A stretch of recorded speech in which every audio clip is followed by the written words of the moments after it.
Alright, so what's good and bad about the Hyosung Prima SF50? I'm going to make a small video, or a short one actually, and I don't have a script, so forgive me about any of that. One of the things I like about this is it's really light.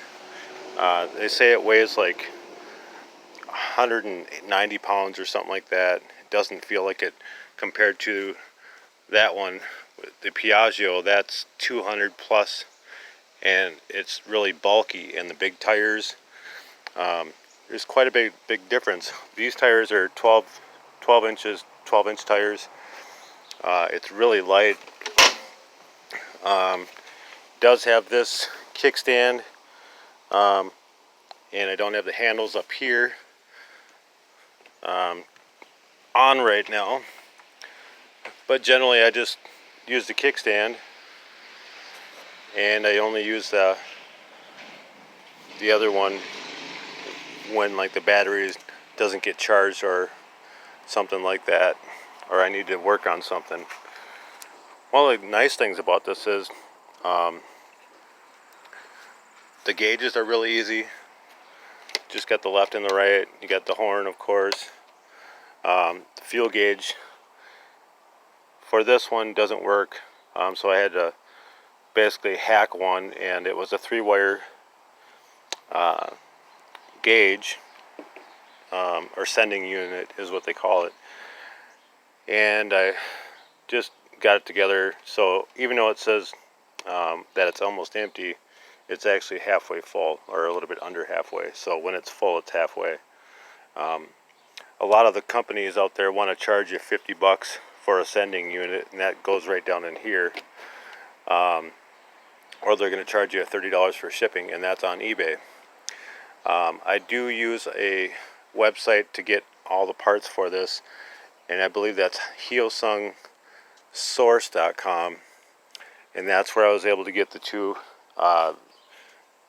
nuts down there for the variator to get held on, and I'm still waiting on those. They just mailed those yesterday. So anyways, I like the gauges.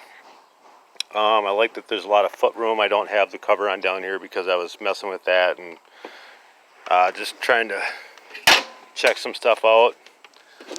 All this stuff usually is gray, like that down there, but I used some spray paint, and it's got a texture to it, and it just kind of looks better that way. I do want to repaint it, but it's the ending of September, so I don't know how that's going to be. I don't have a heated garage. One of the nice things about this is it has huge storage. I mean, that's pretty big. I mean, that's big enough for a helmet. I mean, I could rig some an amp in here, or a Bluetooth system. I could actually make this whole unit, put a board in here and put like a 10-inch sub in here and a couple tweeters, or just a 10-inch sub in there, and then put some tweeters up in there. So that's really nice. It does have a seat for an extra person, but the stock 49cc, even when it's brand new, is still going to have some troubles carrying another person if they're 175 pounds or more. Some of the parts are off of this right now because I've been working on it. Like the tail light covers off because I had to fix that. That's a $20 part. And that's another thing about these, is most of the parts, like for this side here, that's 20 bucks. This side's 20 bucks. That's 45 bucks. That's 50 bucks. This is usually 12. This is 12. This is 12. The headlights are 9 to 12 bucks. Tires, you can get those for generally about 22 bucks a piece. So those are the positives about that, about the machine. Some of the negative things that are actually, another thing I like is I don't have to pre-mix my oil. It's a separate deal, and that's, you can't see it from here, but it's underneath the car, or underneath the seat here, and basically injects the oil into the engine so I don't have to pre-mix the oil.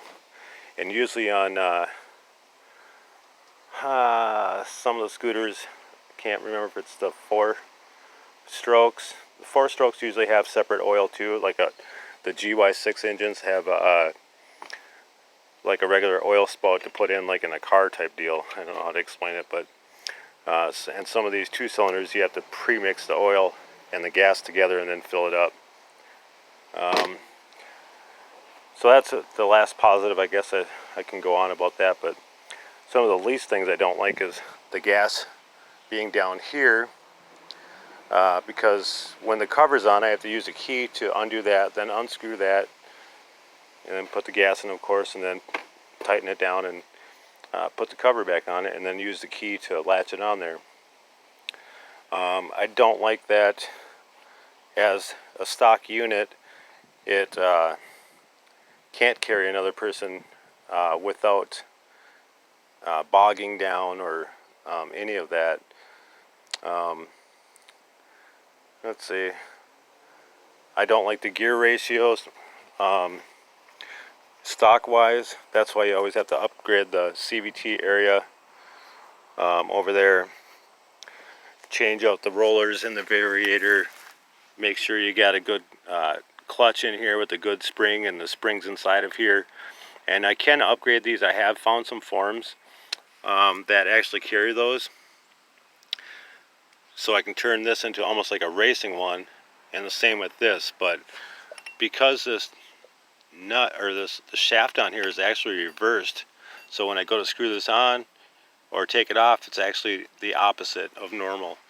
And I didn't know that when I first got it, and so of course I'm tightening it thinking I was loosening it, and that really screwed me, because now you can see that I'm screwed and I can't even ride this. I mean, I can start it up, but I also take the chance of this coming off or going flying and losing parts, and then if that happens, then I have to wait another month for shipping. I don't like the carburetor in these. This is a Korean scooter, so it's not easy to get parts for, and these carburetors are okay, but when you want to upgrade the jets and upgrade the carburetor, down here where the manifold is, the air intake, I guess, is so low, it's so restricted that you have to actually manufacture your own parts to make that more feasible for you. The air filter is okay. Just unscrew some bolts, take out the oil filter, dip it in some oil, rinse it out, or squeeze the excess oil out and put it back in. That's easy. I will be probably getting rid of this when I get some more jets and then upgrade the carburetor and all of that. I think what's going to happen with this is I'm going to have to take the shaft out, or the crankshaft out, and put a new one in, and that's going to really suck. But you know, I don't really know exactly how that's going to work, because it's not a GY6 engine, and I just got into these like 4 or 5 months ago. I had no clue. I had to do my homework, all of that good stuff, and I'm still learning, of course, because there's not like an actual instruction manual, so to speak, to take it all apart. But I don't know, I just figured I'd do some positives and negatives of the Hyosung SF50 Prima. And you know, overall I got it used for a fair price, and I didn't realize that I could upgrade it. I didn't realize that I could take it from 30 to 40. When I first got it, the restrictor was off, that wire that I made another video of. So it would go up to 40, and now I just changed the weights in there, and because of the variator not working properly, I just haven't had the time or the way of checking out the top speed. But yeah, I don't know, that's about it though. But just figured I'd make a video about that. YouTube's going to be changing some algorithms, and it's more or less you have to subscribe and hit that bell in order to keep getting more information. Otherwise all the videos are going to die out and fall to the wasteland. So I don't know if you're interested, great.